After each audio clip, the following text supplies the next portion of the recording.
segera dibantu, agar segera bisa pulang dan bisa kumpul di sini dengan selamat. Gitu, Pak. Semoga segera ada bantuan dan ada penjemputan dari pihak pemerintah Indonesia ke Kamboja.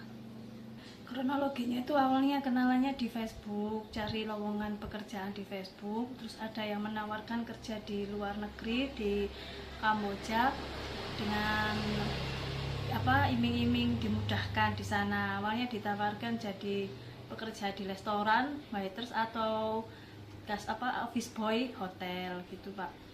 Dari di Facebook itu diarahkan ke Telegram. Di sana ditanya-tanyain, disuruh buat paspor, sampai akhirnya dibuat paspor dan untuk biayanya itu ditanggung dari perusahaan. Jadi Mas Yudanya tidak perlu mengeluarkan biaya. Itunya perkenalannya sekitar lama ya itu sebenarnya perkenalannya, cuma berangkatnya itu di bulan Juli 2024 tanggal 16 berangkatnya, sampai sana tanggal 17. Awalnya nggak ada curiga apa-apa karena emang di sana itu sampai di bandara Kamboja kan emang ada yang jemput. Setelah itu paspor sama HP-nya itu diambil, Pak. Ada yang minta. Akhirnya diantarkan ke tempat kerjanya itu emang seperti apartemen gitu, jadi tidak ada curiga apa-apa. Tiba-tiba ya ternyata ditaruh di bagian scammer itu. Ya, tapi selama itu ada bisa komunikasi dengan jenengan nih?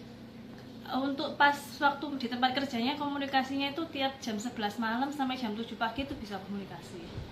Tapi sekarang bisa ya? Karena sekarang sudah di kepolisian imigrasi, jadi bisa komunikasi terus 24 jam. Katanya kapan Mbak bisa pulang? Belum tahu, Pak. Belum tahu karena setiap ditanyain juga katanya masih proses. Kita tanya ke KBRI, jawabannya KBRI tergantung kepolisian. Kepolisiannya nunggu surat dari KBRI. Perkenalkan, nama saya Yuda Wahyu Palupi Bagus Tejowono. Saya anggota ILS Candi. Alamat saya di Desa Gelam, Kecamatan Candi, Kabupaten Sidoarjo. Saya di sini mau melaporkan, Pak. Saya mau meminta tolong kepada Bapak Kapolri, kepada Bapak Presiden. Saya ditawari pekerjaan dari Indo. Saya berangkat ke sini dijanjikan pekerjaan sebagai customer service hotel ataupun bekerja sebagai pegawai perawatan gedung. Tetapi saya ternyata setelah saya sampai di sini, saya dipaksa bekerja untuk sebagai admin judol ataupun scammer, Pak. Saya menolak, saya tidak mau, dan akhirnya saya diperlakukan tidak baik, Pak. Saya disiksa secara fisik dan ditekan secara mental. Saya sudah melapor kepada KBRI dan KBRI tidak ada tanggapan sampai 2 minggu lebih. Setelah itu saya dijual dari perusahaan pertama ke perusahaan kedua, baru KBRI ada tindakan. Saya pikir yang menjemput saya itu KBRI, ternyata yang menjemput saya adalah polisi imigrasi Kamboja. Dan setelah itu saya dibawa ke kantor imigrasi. Setelah saya di sini, ternyata saya pun juga tidak segera dipulangkan. Kami di sini makan sendiri. Kami makan kadang sehari cuma sekali, kadang 2 hari cuma sekali, Pak. Tolong kami, Pak. Kami di sini ada 8 orang Indonesia, Pak. Saya tidak hanya sendiri, ada saudara-saudara Indonesia di sini, Pak. Kami di kantor kepolisian imigrasi KPS, Pak. Tolong kami, Pak. Kami ada 8 orang, Pak. Jadi saya sangat berharap pihak pemerintahan Indonesia bisa menolong kami, Pak. Untuk di kantor lama saya itu juga banyak orang Indonesia, Pak. Mereka juga nggak bisa pulang. Mereka sebenarnya juga ingin pulang. Jadi tolong ditindaklanjuti, Pak. Tolong kami, Pak. Terima kasih.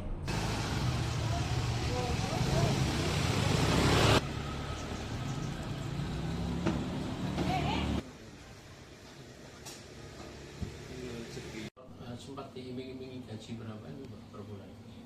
Kalau libur 900, diberikan 900 USD. Kalau di rumah kan berapa? Di rupiah.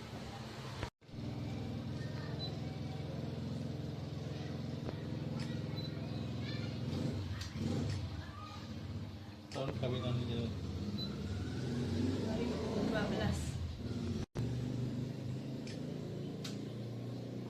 tahan.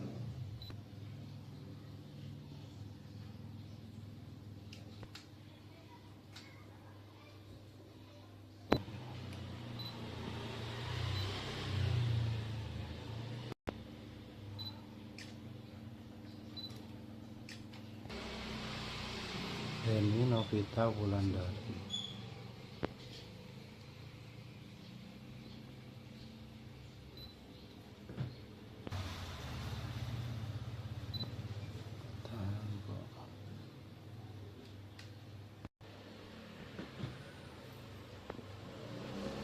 Agar segera dibantu, agar segera bisa pulang dan bisa kumpul di sini dengan selamat, gitu Pak. Semoga segera ada bantuan dan ada penjemputan dari pihak pemerintah Indonesia ke Kamboja. Kronologinya itu awalnya kenalannya di Facebook, cari lowongan pekerjaan di Facebook, terus ada yang menawarkan kerja di luar negeri di Kamboja dengan iming-iming dimudahkan di sana. Awalnya ditawarkan jadi pekerja di restoran, waiters atau office boy hotel gitu Pak.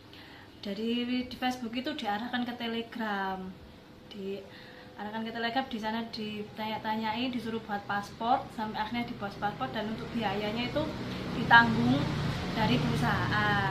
Jadi Mas Yudanya tidak perlu mengeluarkan biaya.